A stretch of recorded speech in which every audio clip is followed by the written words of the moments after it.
જય માતાજી ખેડૂત મિત્રો, ખેડૂત આઈડિયા યુટ્યુબ ચેનલમાં તમારા બધાનું હાર્દિક સ્વાગત છે। આજે આપણે આ વિડીયોમાં જોવાના છીએ કે કૃષિ સહાય પેકેજ 2025 જાહેર કરવામાં આવ્યું છે, તો તેના વિશે છે તો આપણે સંપૂર્ણ માહિતી જોવાના છીએ। વર્ષ 2024 ઓક્ટોબર માસમાં છે ખેતી પાકમાં જે કપાસમાં નુકસાન આવેલું હતું તેનું છે તો કે પેકેજ અત્યારે જાહેર કરવામાં આવ્યું છે, તો તેની છે તો કે આપણે વિસ્તૃત માહિતી જોવાના છીએ।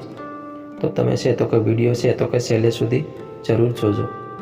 જો તમે અમારી ચેનલ ઉપર પહેલી વાર આવ્યા હોય તો અમારી ચેનલને છે તો કે સબસ્ક્રાઈબ કરી લેજો અને બાજુમાં આપેલા બેલ આઇકોનને છે તો કે પ્રેસ કરી દેજો, જેથી કરીને છે તો કે અમારા જેવા વિડીયો અપલોડ થાય તો તેવી છે તો કે તમને તરત જ નોટિફિકેશન મળી જાય।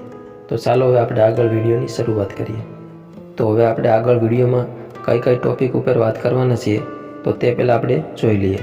તો સૌથી પહેલાં આપણે જોવાના છીએ કે આ પેકેજમાં છે તો કે આપને સહાય કેટલી મળવાપાત્ર છે, ત્યાર પછી છે તો કે સહાય છે તે કયા જિલ્લામાં અને કયા તાલુકામાં છે તો કે મળવાપાત્ર છે। ત્યાર પછી ત્રીજું છે તો કે આપણે ઓનલાઈન અરજી ક્યાં કરવી અને ક્યારે કરવી।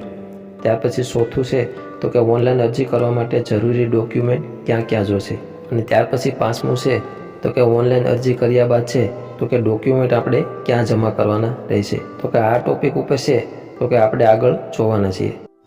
તો સૌથી પહેલાં આપણે જોઈએ કે સહાય મળવાપાત્ર કેટલી છે। ખરીફ 2024-25 ઋતુના છે તો કે વાવેતર કરેલા કપાસના પાકમાં છે તો કે 33% કે તેથી વધુ નુકસાન માટે છે તો કે SDRFના નોર્મ્સ મુજબ છે તો કે વાવેતર વિસ્તારની મર્યાદામાં પ્રતિ હેક્ટર દીઠ છે તો કે મળવાપાત્ર 8,500 રૂપિયાની સહાય છે તો કે મળવાપાત્ર છે। ત્યાર પછી છે તો કે રાજ્ય બજેટ હેઠળ છે તો કે 2500 રૂપિયા, એમ કુલ કરીને છે તો કે 11,000ની સહાય મળવાપાત્ર છે। 11,000 છે તે 1 હેક્ટર દીઠ મળવાપાત્ર સહાય છે, તો કુલ ટોટલ છે તો કે 2 હેક્ટર દીઠ છે તો કે સહાય મળવાપાત્ર થશે, એટલે કે છે તો કે 22,000ની સહાય છે તો કે મળવાપાત્ર થશે।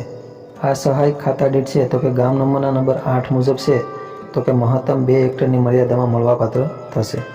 1 હેક્ટર દીઠ છે તો કે 11,000 રકમ મળવાપાત્ર થશે, અને 0.5 હેક્ટર દીઠ છે તો કે 5,500 મળવાપાત્ર થશે, અને 0.2 હેક્ટર દીઠ છે તો કે 3,500 મળવાપાત્ર થશે, અને 0.1 હેક્ટર દીઠ છે તો કે 3,500 મળવાપાત્ર થશે। તો હવે આપણે જોઈએ કે કયા જિલ્લામાં છે તો કે સહાય મળવાપાત્ર થશે। તો સૌથી પહેલાં છે તો કે અમરેલી જિલ્લો। તો અમરેલી જિલ્લામાં છે તો કે કયા તાલુકામાં છે તો કે મળવાપાત્ર છે તો કે તે આપણે જોઈએ। તો સૌથી પહેલાં છે તો કે અમરેલીમાં છે તો કે કુલ 68 ગામડામાં છે તો કે સહાય મળવાપાત્ર થશે। ત્યાર પછી છે તો કે કુકાવાવ વડિયા, તેમાં છે તો કે કુલ 44 ગામડામાં છે તો કે સહાય મળવાપાત્ર થશે। ત્યાર પછી છે તો કે ખાંભામાં છે તો કે કુલ 6 ગામડામાં છે તો કે સહાય મળવાપાત્ર થશે। ત્યાર પછી છે તો કે જાફરાબાદમાં છે તો કે કુલ 10 ગામડામાં છે તો કે સહાય મળવાપાત્ર થશે। ત્યાર પછી છે તો કે ધારીમાં છે તો કે કુલ 26 ગામડામાં સહાય મળવાપાત્ર થશે।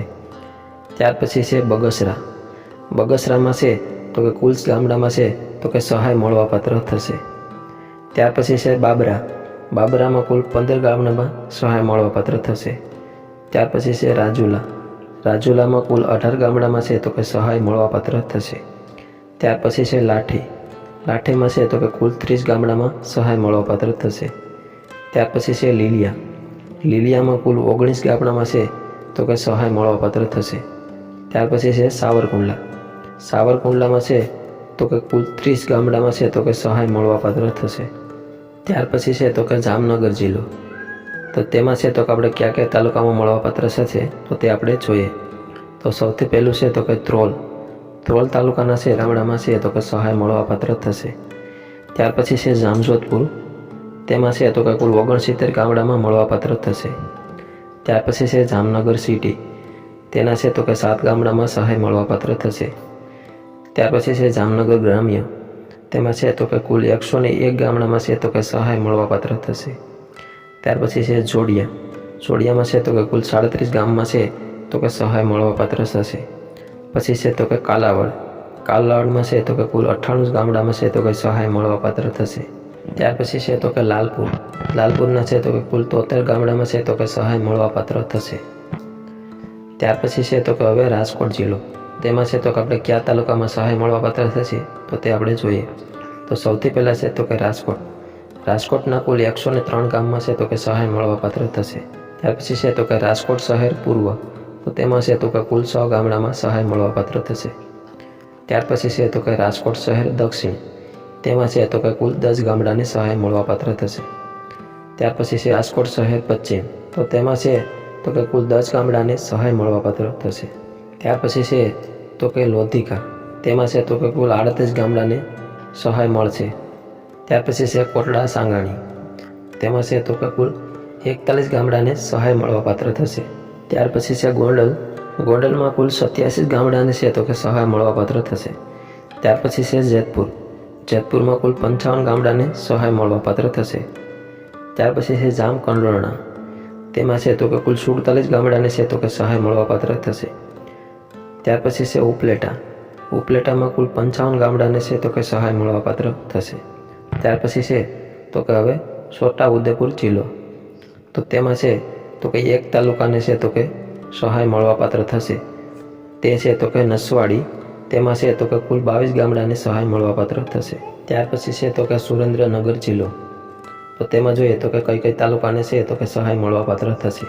તો તેમાં સૌથી પહેલાં છે તો કે ચોટીલાના કુલ 83 ગામડાને છે તો કે સહાય મળવાપાત્ર થશે. ત્યાર પછી છે થાનગઢમાં છે તો કે કુલ 29 ગામડાને છે તો કે સહાય મળવાપાત્ર થશે. ત્યાર પછી છે તો કે લખતરમાં કુલ 43 ગામડાને છે તો કે સહાય મળવાપાત્ર થશે. ત્યાર પછી છે દસાડામાં છે તો કે કુલ 89 ગામડાને છે તો કે સહાય મળવાપાત્ર થશે. ત્યાર પછી છે સાયલામાં છે તો કે કુલ 71 ગામડાને છે તો કે સહાય મળવાપાત્ર થશે. ત્યાર પછી છે તો કે ધાંગધ્રામાં છે તો કે કુલ 65 ગામડાને સહાય મળવાપાત્ર થશે. ત્યાર પછી છે વઢવાણમાં છે તો કે 48 ગામડાને છે તો કે સહાય મળવાપાત્ર થશે. ત્યાર પછી હવે છે તો કે ભાવનગર જિલ્લો, તો તેમાં જોઈએ કે કઈ તાલુકાને છે તો કે સહાય મળવાપાત્ર થશે. તો તેમાં સૌથી પહેલાં છે ઘોઘામાં છે તો કે કુલ 48 ગામડાને છે તો કે સહાય મળવાપાત્ર થશે.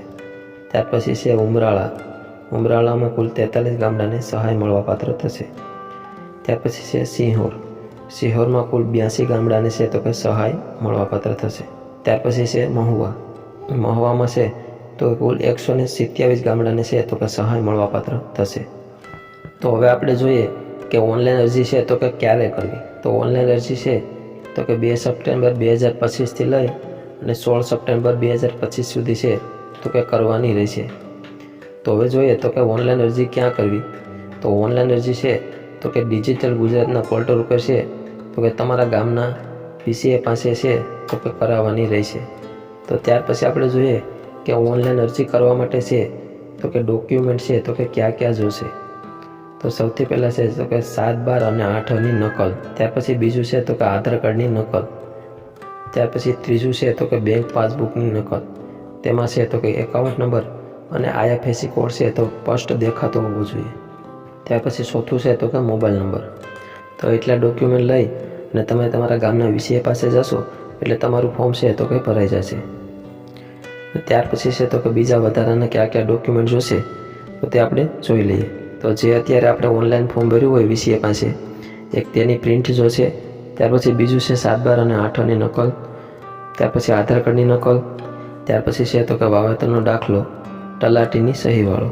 ત્યાર પછી છે તો કે એક ખાતામાં છે તો કે એકથી વધારે ખાતેદાર હોય તો છે તો કે સંમતિપત્ર પણ જોશે. અને આ બધા ડોક્યુમેન્ટ છે તો કે તમારા ગામના VCA પાસે જમા કરાવવાના રહેશે. તો હવે આપણે વધારે આગળ થોડીક માહિતી જોઈએ તો કે જો 8મા વારસામાં છે તો કે વધારે નામ હોય તો કોઈ પણ એક ખાતેદારને છે તો કે સહાય મળવાપાત્ર થશે અને બીજા ખાતેદાર છે તે બધાનો છે તો કે સંમતિપત્ર પણ જોશે. ઘણા ખાતેદારના છે તો કે 2 ખાતા હોય છે પણ સહાય છે તે ખાલી માત્ર એક ખાતામાં જ મળવાપાત્ર થશે. તો આવા જ યુઝફુલ અને નોલેજેબલ વિડીયો જોવા માટે છે તો કે અમારી ચેનલને સબસ્ક્રાઈબ કરી લેજો.